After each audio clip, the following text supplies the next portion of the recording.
Characters, they move. It must be sorcery. Only your mind moves, my friend. The ink is merely ink. The Ink That Won't Dry, a narrative from the novice written to his teacher. You once told me that if I wanted to see my own face, I should stop staring into other people's mirrors. At the time, I nodded the way a novice nods when he wants to appear teachable. I did not understand. I was still busy proving, first to myself, then to anyone who would listen, that I was not the kind of monk who swallowed stories whole. So I am writing this to you as I should have spoken it then, plainly, without ornament, and without hiding behind cleverness. I'm writing because the ink has not dried in my mind, though years have passed and rivers have risen and fallen again. I'm writing because I have learned that skepticism can be another kind of superstition, only cleaner, more flattering. You will remember the flood. Everyone remembers that flood, even those who pretend not to. The river that usually kept to its banks came down from the mountains with a stubbornness that felt personal. Fields vanished under water the color of tea left too long. Roof beams and tree trunks sailed together like uneasy companions. The river did not roar the way people describe in tales. It made a constant grinding sound, as if it were chewing the world. In the monastery we watched from higher ground. We carried rice to the storehouse and moved the sutra boxes up to the loft, the old ones wrapped in oiled cloth. You told us to keep our hands moving and our mouths quiet. That was your way when the world became loud. Reduce it to tasks that could be done without lies. When the water withdrew, it left a new geography behind. Mud where roads had been, fish in places where fish should never be, and arguments like silt in every village. A man could lose his entire life in one night and still wake up with the same hunger the next morning. That was the part no one sang about. The story of the ancient sutras began in that wet aftermath. A lacquered chest, black, waterlogged, its corners bruised, was found tangled in a willow's roots, downstream of Uji. The men who found it were not priests, and they did not find it while searching for holy things. They were searching for anything that could be sold: copper roof fittings, tools, rice jars that had not split. A chest is a chest. Even when it belongs to the Buddha, it can still be pried open with a knife. Inside were scrolls. That was the first rumor. Rumors in a flood zone spread faster than clean water. Each retelling added a detail like a new coin laid atop the pile. The scrolls were untouched by water. The scrolls smelled of incense. The scrolls were sealed with an emperor's mark. The scrolls were cursed. The scrolls were a treasure. The scrolls were alive. You did not go chasing rumors. That was one of the reasons I followed you. I was tired of monks who treated every strange breeze as a sign. You kept your attention on bowls, on floors, on the rhythm of breath. When visitors came, you met them as if they were weather. Still, the visitors came. A merchant named Saji, rich in timber, poor in sleep, climbed the hill to our gate with his sleeves stained by mud that had dried in crusts.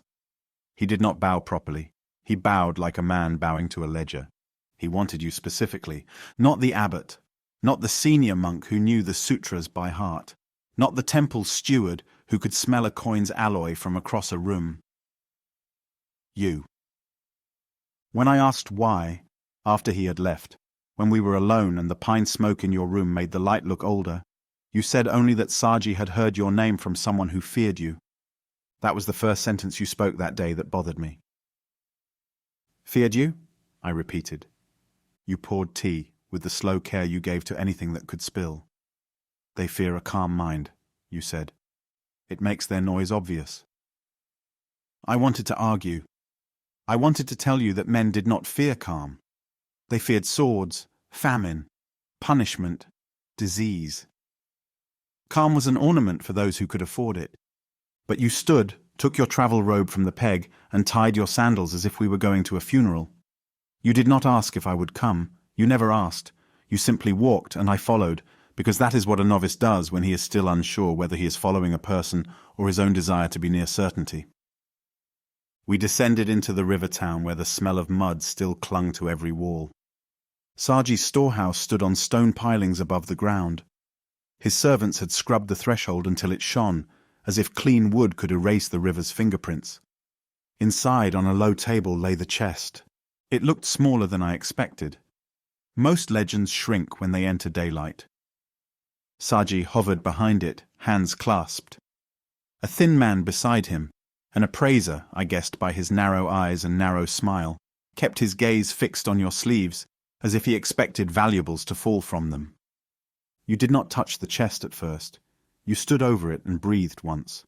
A simple breath, but the room tightened around it, the way a crowd tightens when a musician lifts his instrument. I hated that. I hated the way people offered their attention to you like tribute. You lifted the lid. The scrolls were wrapped in oil paper. The oil paper was stained, but the stain looked like age rather than flood. You unwrapped one scroll and held it by its ends, not letting the paper touch the table. Washi is honest. It shows you what hands have done to it. It creases where fingers have worried it. It darkens where oil has seeped in. This scroll's fibers were dense and fine, the sort reserved for temples and courts. Even to my untrained eye, it did not look like something a river would have spared. You unrolled it slowly. The ink was black. Too black. Fresh sumi has a shine. Old ink loses shine and becomes a deep matte, like charcoal. This ink had a faint luster, as if it had been breathed on. The characters were written in a hand that was neither clumsy nor theatrical. Steady strokes, no wasted flourish.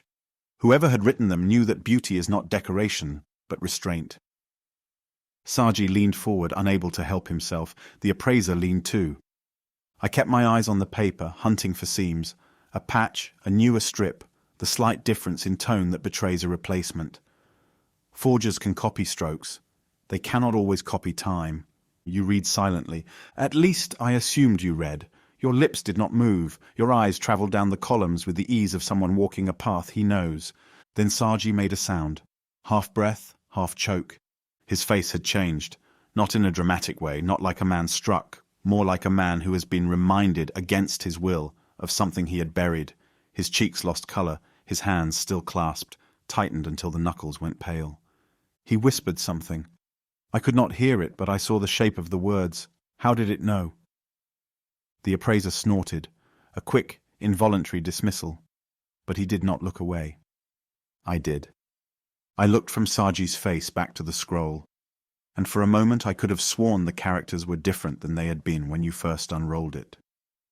Not entirely different. More like the same strokes had slid a breath to the left, aligning into a new phrase, a new admonition. The room's air felt thicker, as if it were humid. I blinked hard, then looked again. The characters sat there as they had before, ink on fibre, nothing else. Saji's voice was thin. It speaks of hoarding, he said, as if admitting a sickness. Of storing grain while neighbours starve. It says the river will take what is clutched. The appraiser's smile faltered. It says no such thing, he muttered. But his eyes did not leave the page, and his throat bobbed once as if he had swallowed a sudden bitterness. You rolled the scroll back up without expression. Saji's hands moved toward it, reflexively, like a man reaching for a talisman. You stopped him with nothing but the slight raising of your sleeve. That small gesture, no force, no anger, was enough. Saji froze as if he had been caught stealing from his own altar. You looked at him, master, and in that look there was no judgment. That is what unsettled him. If you had condemned him, he could have taken comfort in being a villain. Instead, you looked as if you were seeing a man in pain. The ink is not dry, Saji whispered. It changes. You said only, show me the rest. This is where I must confess something I did not admit then. I wanted it to be a trick. Not because I wished harm, but because I wished my world to remain ordered. A miracle would have placed me under obligation, to awe, to humility, to the uncomfortable possibility that the Dharma might not care about my neat categories. A trick I could dissect. Saji unwrapped more scrolls. There were 12. You examined them one by one, the paper, the fibres, the way the ink sat in the grain. You looked for seals, for colophons, for the small notes scribes leave at the end like footprints. You were methodical, not enchanted. That steadiness calmed me. It gave me room to think. And yet, each time you read, the room shifted. Not the paper, the room. Saji watched like a man watching his own sentence being written. The appraiser watched like a man watching his commission vanish. Servants watched from the doorway, half frightened, half hungry for a story to carry home. After the third scroll, the appraiser spoke sharply. "If it is genuine, it is worth a province," he said. Saji's eyes flicked to him with something like contempt. "And if it is not?" he asked. The appraiser's mouth tightened. "Then it is worth a noose," he said, and glanced at you as if measuring whether monks could be used as scapegoats. You did not respond. When you finished, Saji bowed properly at last. "Authenticate them," he said. "Tell me what they are. The flood gave them to my hands. That must mean something." You looked at the chest, then at the stained floor. "Floods give many things to many hands," you said. "Sometimes a child, sometimes a corpse. Meaning is not delivered with debris." Saji flinched. "He offered you payment, silver in a small pouch, heavy enough that even I felt its pull from where I sat. You did not take it immediately. You let it rest on the table as if the table could decide. 'At dawn,' you said, 'we go upstream.'" Saji blinked. "Upstream, but the chest was found here." "Then we follow the river's memory," you replied. That night, we did not sleep in Saji's house, though he begged. You chose a small roadside temple instead, one that smelled of mildew and old prayer. We spread our mats beneath a cracked statue of Cannon. In the darkness I tried to speak, but you were already sitting, spine straight, breath even. Your calm irritated me the way a smooth stone irritates a blister. When the incense had burned down, you said without opening your eyes, "Your mind is loud." I wanted to deny it, I did not. "I saw it move," I admitted. "The ink, or I thought I did." No. You opened your eyes then, just slightly, the way a person opens a door to check the wind. "What moved?" you asked. "The characters," I said. "They rearranged." You said, "Did they?" Your voice held no challenge, only inquiry. I said, "Saji saw it too." You said Saji saw himself. That sentence struck me as clever, and I disliked it for that reason. Cleverness is another kind of showmanship. I lay awake listening to the river outside, thinking of the scrolls in Saji's storehouse, thinking of ink that did not dry, thinking of how easily a room can be made to feel haunted. At some point, the river's sound became the only sound. My thoughts thinned like mist. I slept. We followed the river in the morning. The road was still broken in places where the flood had eaten it. We walked along higher ground, through persimmon orchards stripped bare, and through fields where the mud had been scraped into piles like graves. In the villages, people rebuilt with a dull, resentful energy. When they saw your robe, they bowed, then looked away quickly, as if afraid you might ask them for something they could not give. By midday, we reached a cluster of houses around a ferry crossing. The ferryman had hung his pole on a beam and was mending nets. The flood had left him work, but no fish.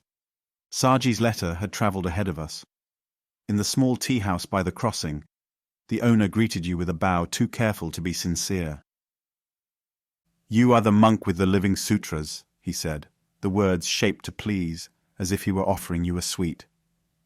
I felt heat rise in my face. Already the story had grown legs.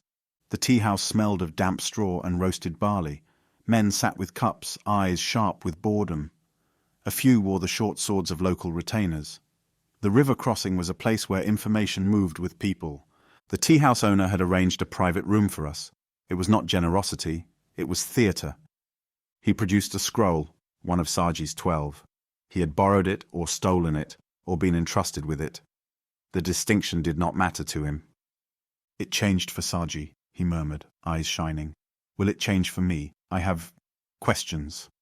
That word, questions, made me think of Zen practice, of Dokusan, of the way novices come to the teacher's room with their minds tangled around a phrase. But this was not practice. This was commerce dressed as yearning. You unrolled the scroll on the tatami. This time there were more eyes. Men leaned in from the doorway. A woman carrying tea paused too long.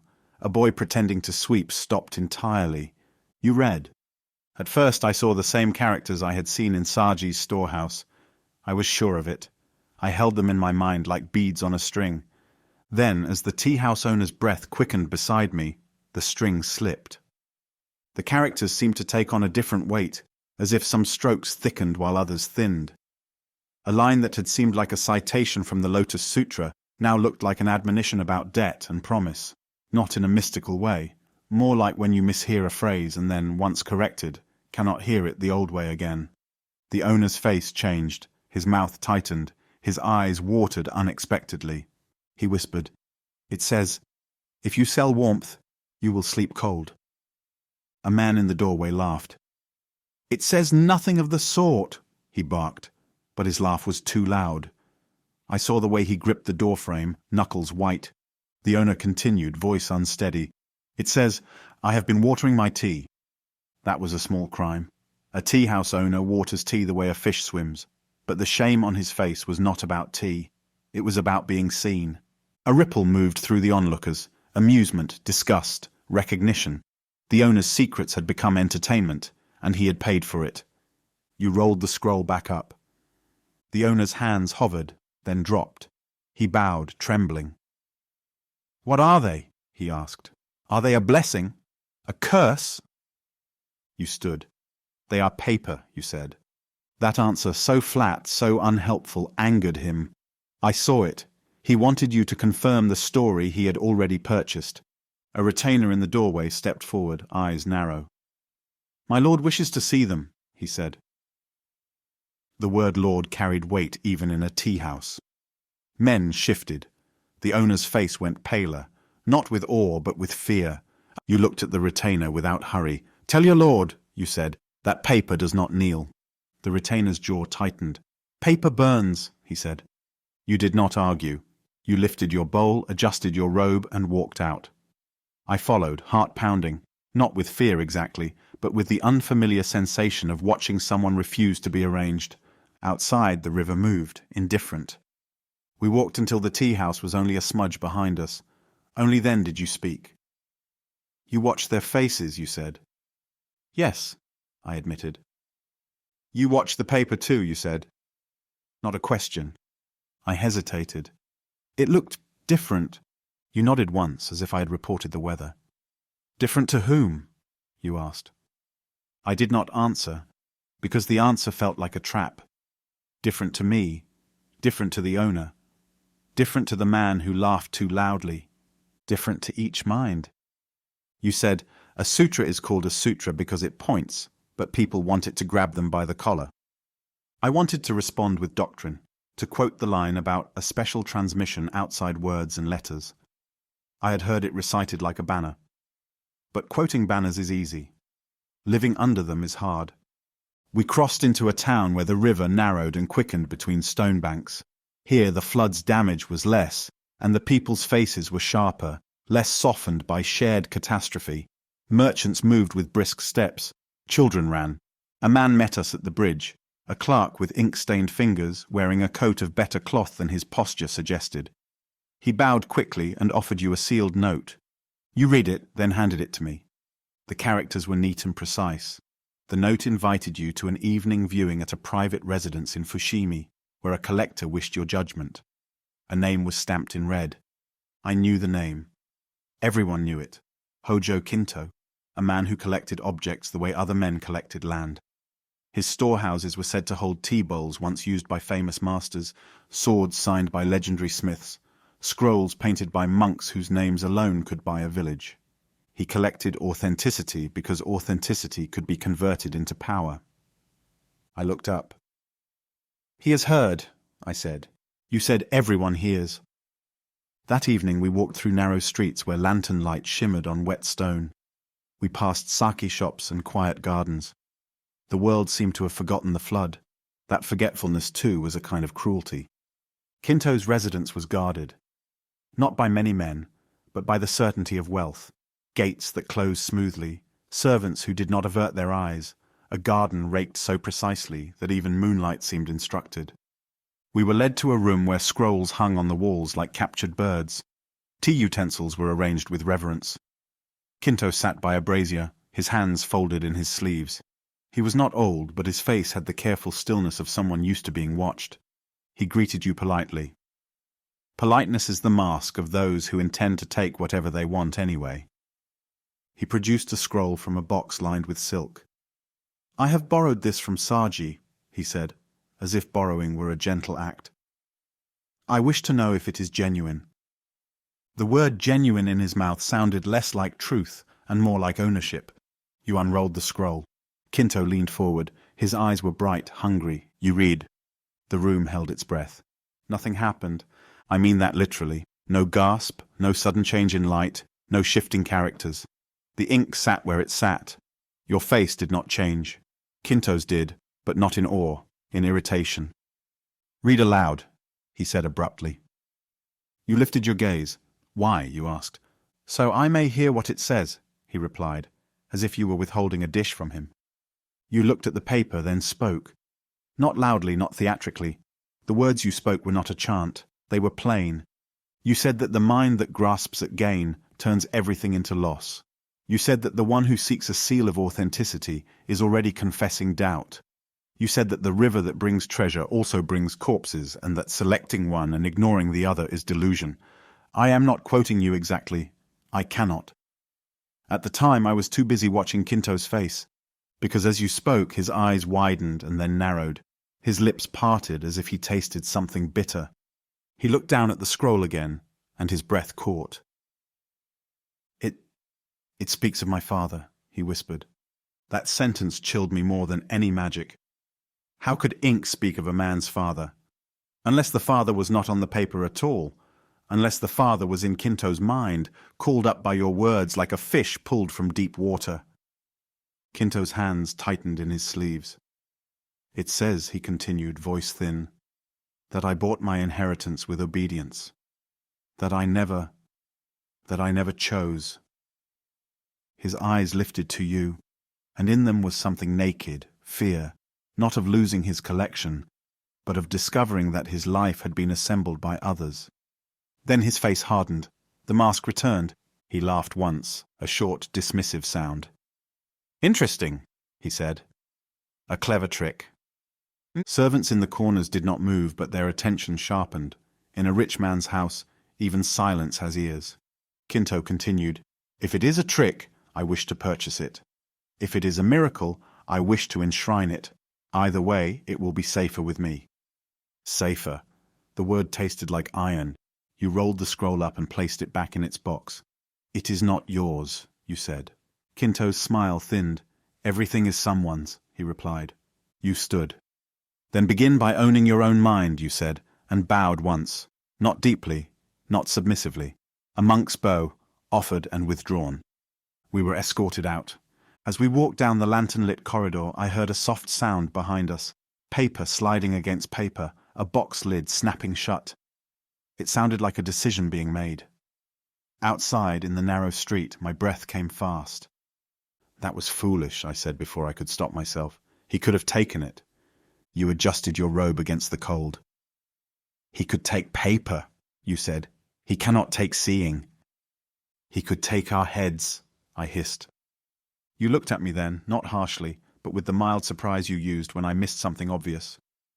Then you would have offered him a gift, you said. A new story to cling to. That made me angry. Not because you were wrong, but because you refused to treat danger as dramatic. You treated it as weather again. We slept that night in a small temple outside the town. Its roof leaked. The hall smelled of damp tatami.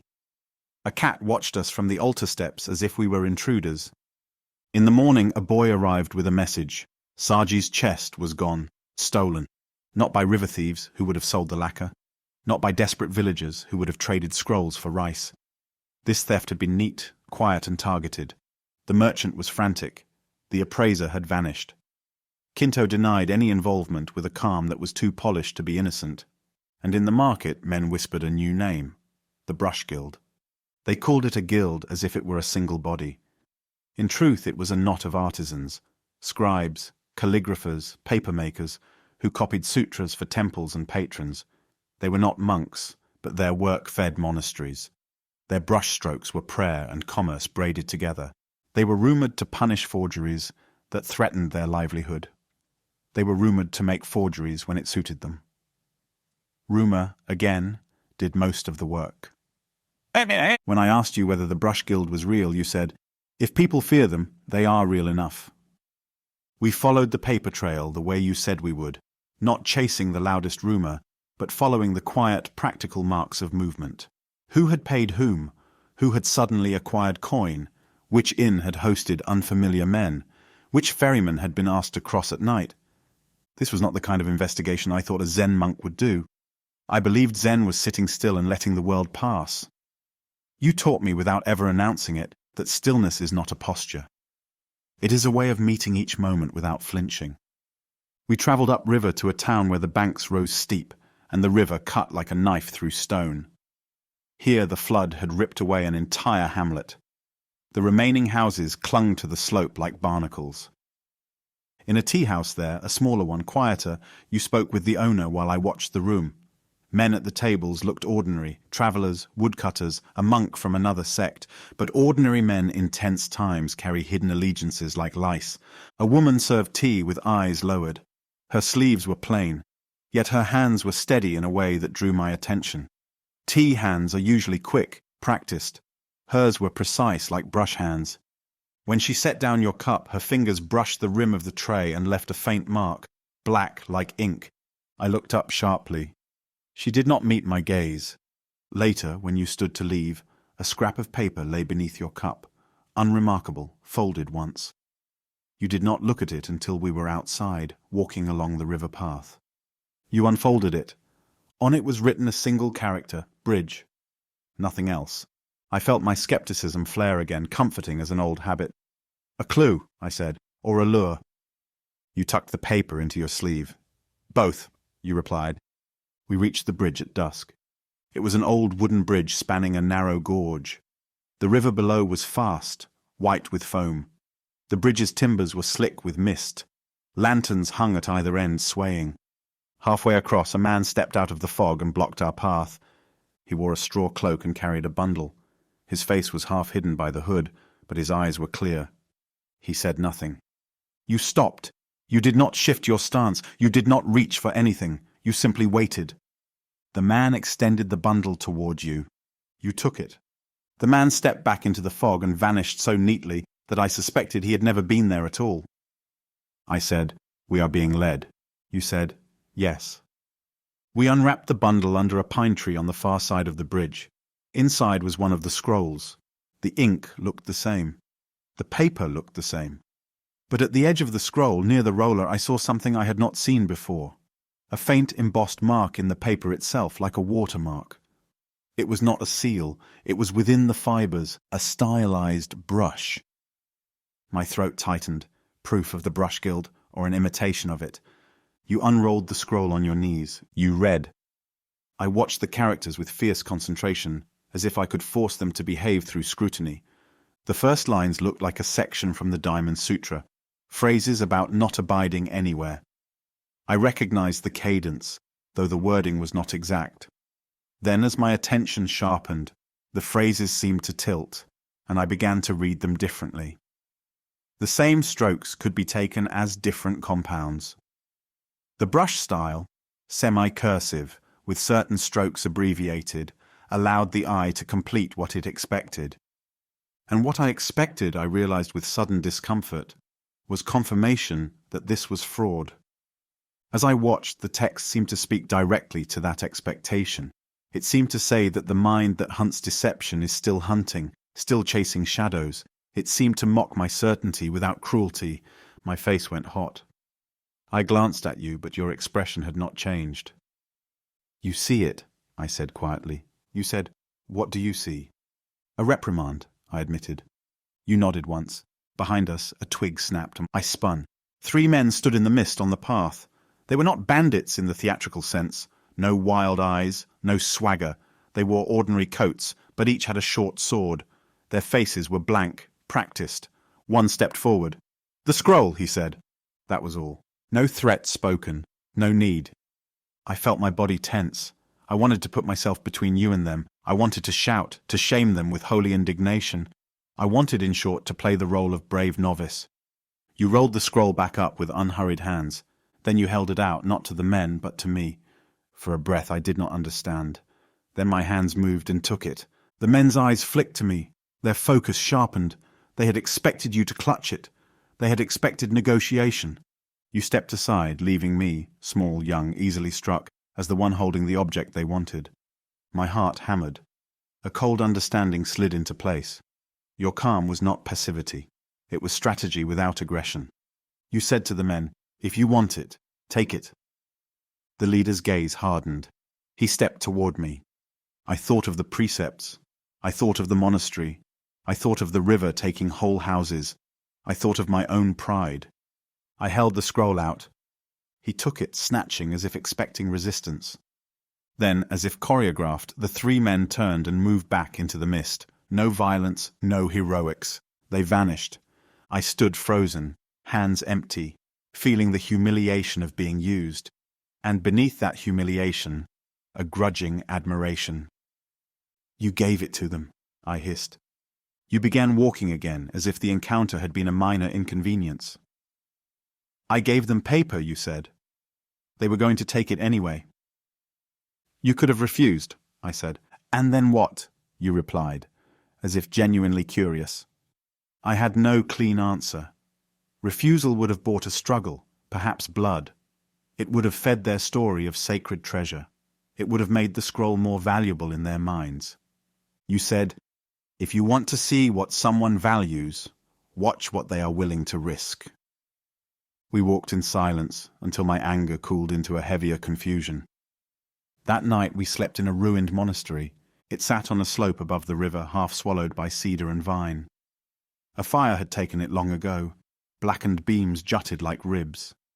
A stone lantern lay on its side, moss filling its carved windows. The main hall's roof had collapsed, leaving the altar exposed to sky. Someone had once lived here with vows. Now lizards lived here with sunlight. We made our camp in what had been the meditation hall. The floorboards were warped but still held.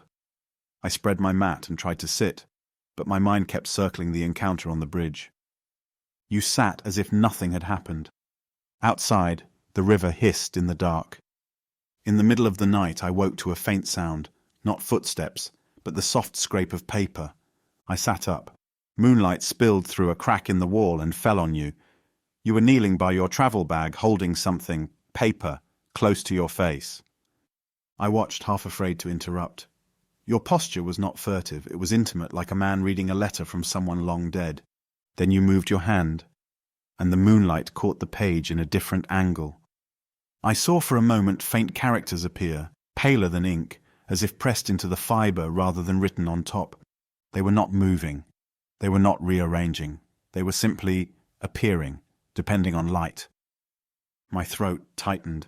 I wanted to speak, but fear of sounding foolish sealed my mouth. You lowered the page, and the characters vanished into blankness. You turned your head slightly, as if you had heard my breath. In the moonlight your face looked older, carved out of patience. You said quietly, "Come." I crawled closer on the boards. You held the page out to me. In the dim light it looked almost blank, except for a few dark strokes at the top. Perhaps the start of a title, perhaps nothing. "Look," you said. I did. At first I saw nothing. Then, as my eyes adjusted, and as you tilted the page slightly, the faint pressed characters emerged again, like a message hidden under skin. It was not one of the scrolls. It was a single sheet. "What is it?" I whispered. You said, "A practice." That answer was not satisfying, but it was true in the way your answers were true. It did not decorate itself. I traced the faint characters with my eyes. They were in a hand so subtle it barely existed. The phrases were familiar, not exact quotations, but close enough that my memory reached for sutra lines and found them, like a hand finding a known bowl in the dark. Then the phrases changed, not on the page, but in my understanding. A line that had seemed like doctrine became accusation. A line about non-attachment became an indictment of my attachment to being correct. My chest tightened. "You see," you said softly, "how easily mind writes." I wanted to insist that the page was doing something. I wanted to insist that the guild had invented a trick ink, or that humidity made hidden ink bloom, or that moonlight drew out what daylight concealed. All of that might have been true. But the deeper truth was that the page did not need to move for me to be moved. You said, When the flood came, everyone wanted something saved. I nodded, not understanding where you were going. You continued, some saved rice, some saved heirlooms, some saved grudges. The word grudges landed in me like a stone. I had saved mine carefully. You held the page steady. This paper was made with a certain thickness, you said, pressed in a certain way. The fibers hold what is pressed into them, even when ink is washed away. The river cannot remove everything. So it survived, I whispered. You said something survived. Then you did something I did not expect. You folded the page once, then twice. You placed it on the ruined altar stone. You struck a flint and lit a small flame. I reached out instinctively. Master, you held up your hand, one simple motion, stopping me without force. The page caught. The faint characters curled into ash. I stared as if you had burned a living thing. You watched without drama. If you want to keep it, you said, you will be kept by it. I could not speak. Smoke rose and joined the river mist. That was the first time I saw you destroy something that others would have called priceless. In the morning, we found proof that we were not alone. Footprints in the mud outside the meditation hall. Fresh. Many. Someone had watched us in the night. We followed the tracks deeper into the ruins, past a collapsed corridor, and into what had once been the scriptorium. The walls were blackened, but the floor was littered with fragments of paper, fused together by old heat. In one corner, beneath a fallen beam, lay something half-buried, a box of brush handles, their tips charred. And beneath them, wrapped in oil paper, a packet of sheets pressed with faint characters, dozens of them, not scrolls, sheets, practices. I felt my skepticism twist into something else, unease. The living sutras were not ancient treasures bestowed by a river. They were something made deliberately in this ruined place. Who made them? I asked. You did not answer immediately. You knelt, lifted one sheet carefully, and held it to the light. In daylight, the characters barely showed. In shade, they vanished entirely. But when you angled it toward the sun, the pressed strokes emerged, pale and precise. It was like a message that refused to be possessed. I said, the Brush Guild. You said, perhaps. That perhaps irritated me. I wanted certainty now. I wanted the satisfaction of naming culprits, as if naming would dry the ink. We did not stay long. A ruined monastery is a throat that echoes easily. If we lingered, we would invite whoever was watching to close it around us. We descended toward a larger town where the river met a trade road. There, news travelled faster than water. There, men with coin and swords could appear quickly. By the time we arrived, the story had already changed again. People said the scrolls could reveal hidden crimes. People said a warlord had ordered his men to seize them. People said the Brush Guild had put a price on your head for interfering with their work. People said monks were using magic to extort merchants. Everyone's version served their hunger. We found lodging in a small temple on the outskirts. The head priest, more a caretaker than a practitioner, offered us straw mats and warned us to keep the doors barred. They will come tonight, he said. He did not ask who. He meant they the way villagers mean wolves. He was right. After dusk, men arrived, not the crude kind. These were disciplined. They wore plain coats, but beneath the coats I saw armor cords. They moved like men who have been trained to move in groups. They did not storm the temple. They simply stood outside the gate and waited, as if patience itself were a weapon. The caretaker priest trembled. I trembled too, though I hated myself for it. You sat in the hall and drank tea. At some point a single man entered, unarmed or pretending to be. He bowed to you properly, too properly. My lord invites you, he said. You asked, which lord? The man's mouth tightened. Lord Matsunaga, he replied. The warlord whose banners had been seen along the river road, whose men were rumoured to requisition rice with fire. My stomach sank. This had moved beyond merchants and collectors. Warlords did not invite, they acquired. You nodded once, as if agreeing to visit a neighbour. I wanted to protest. I wanted to say this was not our affair. I wanted to say our vow was not to meddle in power. But you stood, adjusted your robe and walked through the gate as if stepping into rain. I followed. They led us to a camp outside town where torches made the night look feverish. Men sat around fires sharpening blades, not talking. Horses shifted. The smell of sweat and oil hung thick. Lord Matsunaga's tent was larger, its ropes taut. Inside, he sat on cushions, a sword across his knees like a pet. He was younger than I expected, his face smooth, but his eyes held a bored cruelty. The kind that comes from having watched men beg and deciding it is entertainment. He did not rise, and he said, "You have the changing sutras." You said, "I have paper." He smiled faintly, amused. "Show me." A servant brought a scroll, one of the originals, I assumed, stolen from Saji's chest. They had recovered it quickly, or perhaps they had taken it themselves. You unrolled it on the floor. The warlord leaned in. You read. This time I watched his face more than the paper. At first he looked bored. Then his eyes narrowed. A muscle twitched in his jaw. He stared harder, as if force could make the message obey. His smile vanished. He said very softly, "It says, I will be forgotten." The tent felt colder. I glanced at the scroll. The characters looked the same to me as they had in daylight. Yet the warlord's face had lost its sheen. For a moment he looked like a child who has overheard adults speaking his true name. He swallowed, then laughed harshly. "Clever," he said. "It speaks what anyone could guess." But his hand tightened on the sword. He looked at you. "What do you want?" he asked. You said nothing. That answer angered him more than any demand. A man like him understood bargaining. He did not understand refusal to play. He leaned forward, eyes hard. "Then I will take it," he said. He reached for the scroll. You did not stop him. He grabbed it, rolled it roughly, and tossed it to a servant. "Burn the rest!" he snapped. The servant froze. Even servants of warlords sometimes hesitate at sacrilege, if only because sacrilege can turn unpredictable. The warlord's eyes flashed. "Burn them," he repeated. I felt heat rise in my chest. Anger, fear, helplessness. I wanted to shout. I wanted to snatch the scroll back. I wanted to do something that would justify my robes.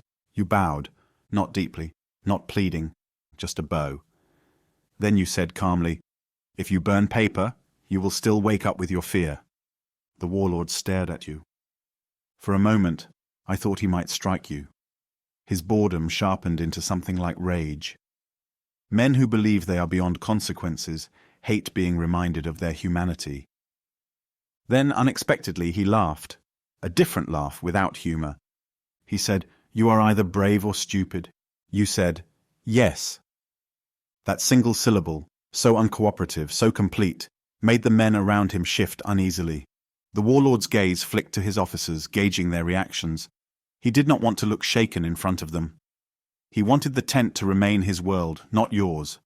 He waved his hand. "Leave," he spat. "Before I decide you are not amusing." We left the tent. Outside, the air smelled of smoke and cold. My legs felt weak. We walked back toward the town, flanked by silent soldiers who did not touch us, as if touching might contaminate them with doubt. Only when we were far enough that the torches were behind us did I hiss, "You let him take it." You said, "He took paper. He will burn it." You said, "Then he will watch it burn." That seemed at the time like a cruel lesson. I wanted compassion with teeth. I wanted you to save the sutras, save the people, save us. You said, "If you think saving is always grabbing, you will never stop grabbing." I had no answer. My mind was full of images. Paper curling in flame, ink blackening, men laughing. That night, in the small temple, I could not sleep. The caretaker priest muttered prayers into his sleeves. Outside, the warlord's men drank and shouted. At dawn, a boy arrived breathless. The warlord had not burned the scrolls. He had sealed them in a box and sent messengers in 3 directions, one to Kinto the collector, one to Saji the merchant, one to the brush guild. He had decided the scrolls were more valuable alive, valuable as leverage. I felt sick. The sutras had become currency. The Dharma was being used like a hostage.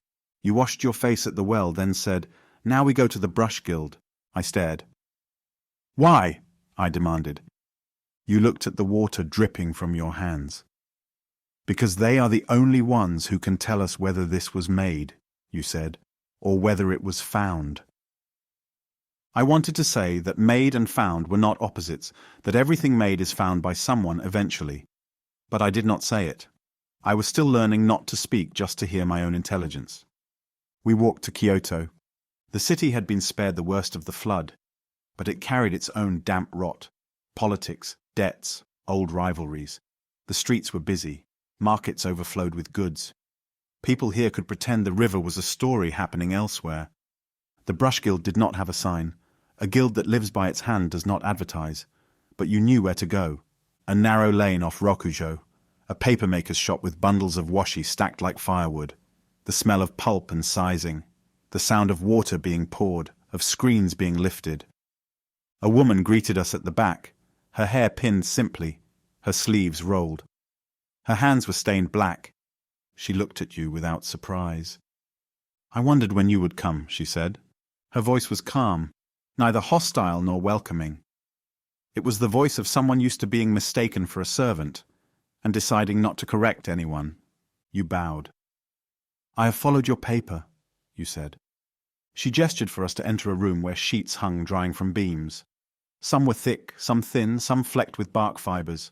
A room full of blankness, and yet each sheet was a decision. She said, "People are killing each other over your calm," she said. "Over their fear," you corrected. Her eyes flicked to me. "And this one?" she asked. "He still believes in tricks?" I flushed. You said, "He believes in control." The woman smiled faintly. It was not kind. It was recognition. She took a sheet from a stack and held it up. "Look," she said to me. I looked. It was blank. She tilted it toward the window. Faint pressed characters appeared, pale like breath on glass. My chest tightened. She said, "We make paper that holds pressure," she said. "We press characters into it, or we raise fibers to catch ink differently. Under certain light it speaks. Under other light it is silent." "A trick," I said, unable to help myself. She shrugged. "A technique," she replied.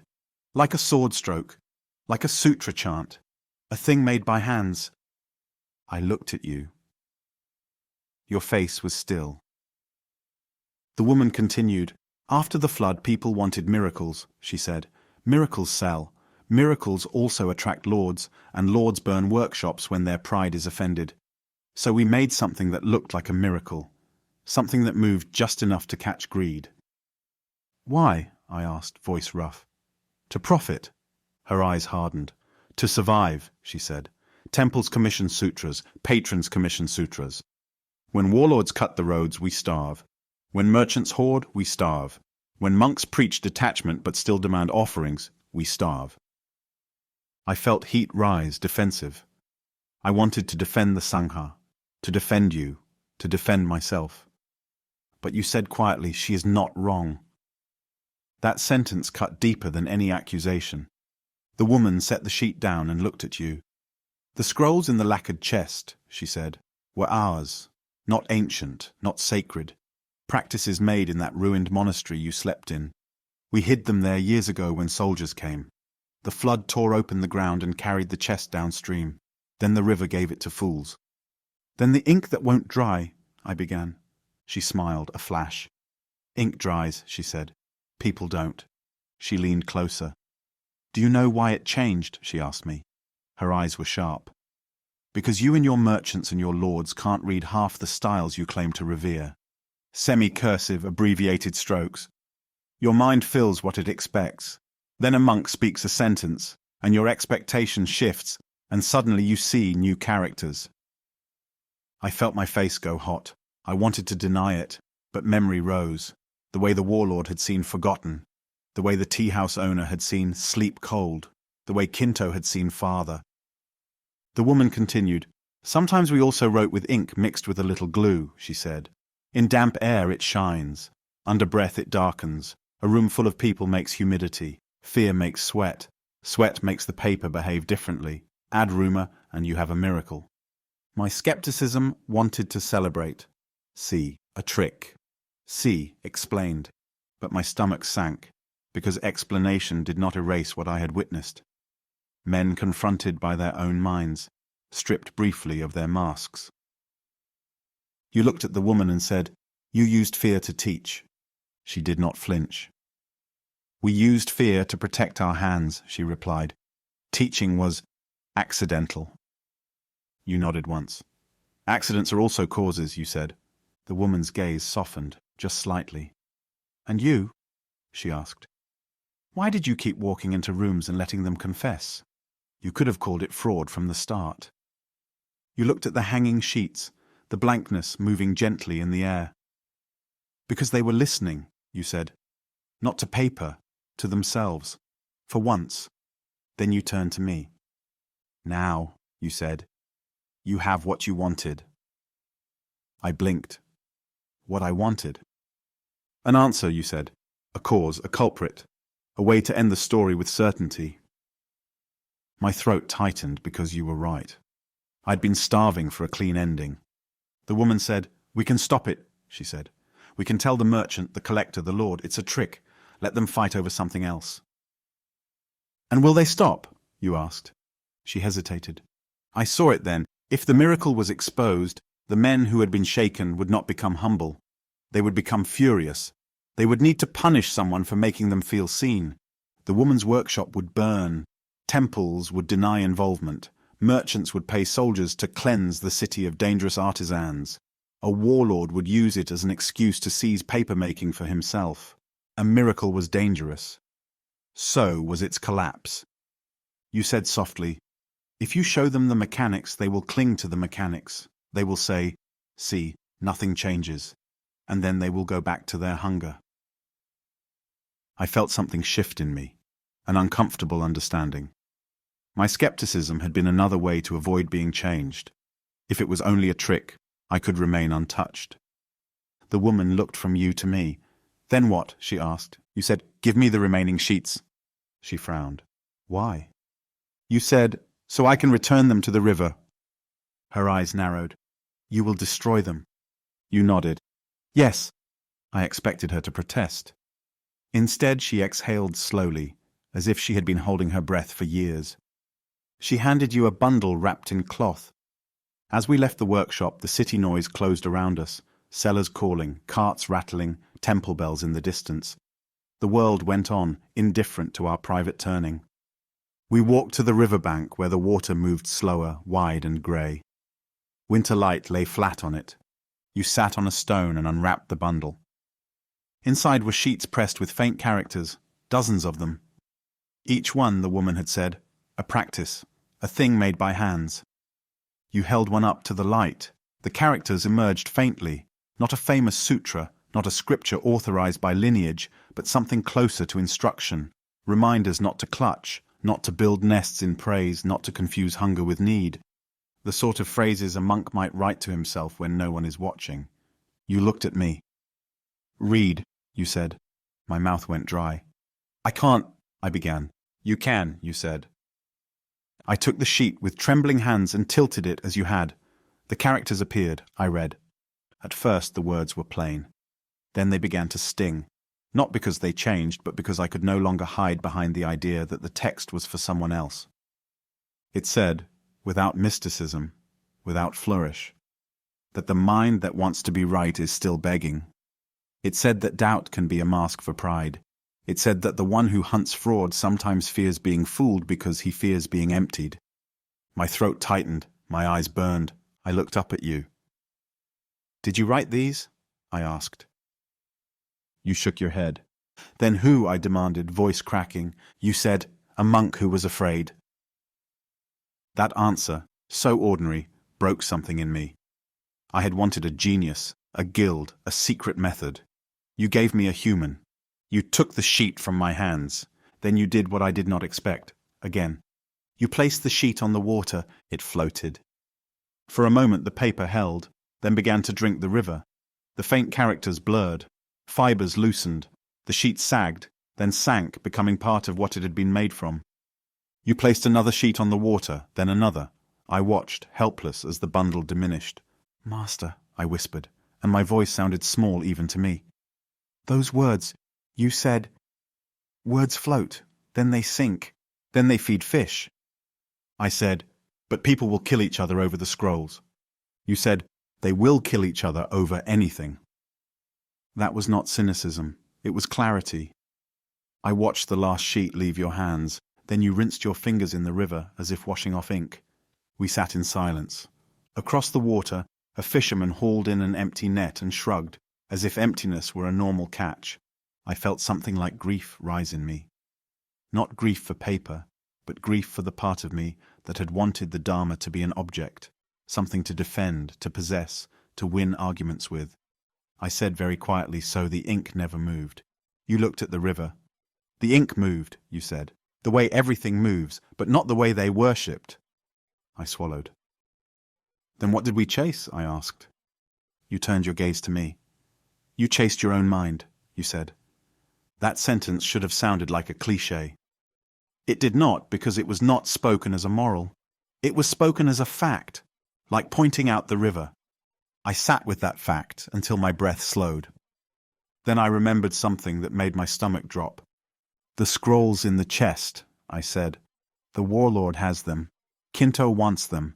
Saji wants them. The Brush Guild. You said they will continue. Yes, I said. So what was the point? You tilted your head slightly. What point did you want? You asked. I opened my mouth, then closed it. I realized in that moment that I had been waiting for a story in which the master solves the mystery and the world returns to order. That was how merchants liked their tales. A knot tied, then neatly untied, with profit at the end. Zen was not that. Zen was the knot itself seen clearly. You stood and adjusted your robe. Come, you said, and began walking back toward the road. I followed, still carrying the ache of unfinishedness. We returned to the town where the warlord's men had waited at the temple gate. This time, the gate was open. The soldiers were gone. The caretaker priest looked older, as if one night of fear had aged him a season. In the temple hall, a box sat on the floor. It was lacquered black, corners bruised, the same kind of chest. My chest tightened. No, I whispered.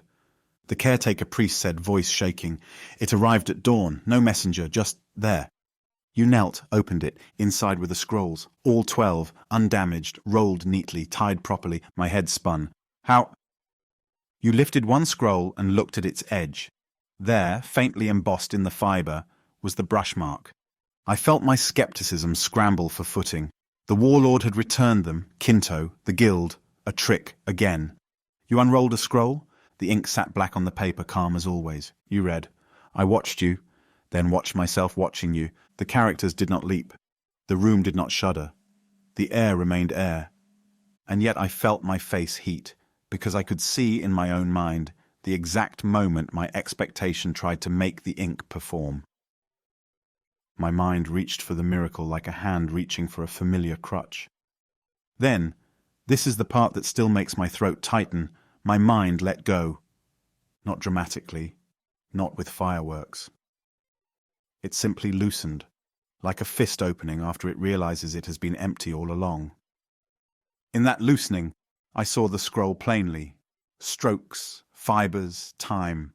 A crafted thing, not a living mouth. I looked at you, and for the first time I understood what you had been doing in every room. You had been refusing to confirm anyone's story, including mine. You had been holding the paper steady while minds danced around it. I whispered. They returned them. You rolled the scroll up and placed it back in the chest. Yes, you said. Why? I asked. You did not answer immediately. You walked to the altar and lit incense. The thin line of smoke rose without hurry. Then you said, because someone saw themselves. That was all. No name, no confession, no culprit dragged into daylight. A surprising ending, Master, not because it solved the mystery, but because it refused to. Someone, warlord, collector, guild, merchant, had looked at those scrolls, felt the mirror turn toward them, and chosen to step back rather than smash it. They had returned the object, rather than turn it into a weapon. That choice was invisible. No one would write a song about it. No banner would commemorate it. And yet it was the only miracle in the whole affair, not ink rearranging, a mind-changing course. Later, when we walked away from that temple, leaving the chest in the caretaker's trembling hands, I asked you, quietly, because I was afraid to bruise the moment, whether you had known it would end like that. You looked at the road ahead and said, I did not know. I said, then why did you act as if you did? You said, because acting as if you do not know is the only honest way. At the time I did not understand that either. Now I do. Master, here is what I have learned, and it is a lesson I did not want. The ink that won't dry is not a marvel hidden in paper. It is the mind's habit of rewriting what is in front of it to match what it fears and wants. When a man watches a scroll and sees his own hunger spelled out, he calls it magic. When he watches the same scroll and sees nothing, he calls it fraud. In both cases, he is looking at himself and blaming the paper. You never once claimed miracle. Others did that for you, because they needed a miracle to excuse their trembling. You never once claimed fraud either, because that would have allowed them to settle back into contempt and remain unchanged. You held the middle like a stone holds river water, not by arguing but by refusing to move. I began that journey wanting to catch you in deceit. I ended it seeing that my desire to catch was the deceit. When I sit now in the hall, breath entering and leaving, I sometimes remember those faint characters appearing only at an angle. The paper did not change. The light did. My position did.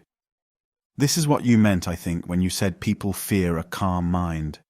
In calm, the shifting becomes visible. There is nowhere for stories to hide. So I write this to you as confession and as thanks. Not because the mystery was solved, because for a moment my own ink loosened its grip, and because someone, unknown, unnamed, returned 12 scrolls without demanding credit, as if they had finally understood what an offering is. The river took many things that season. It also returned something rare, not sacred paper, a quiet decision. Thus I end this remembrance, your once skeptical novice.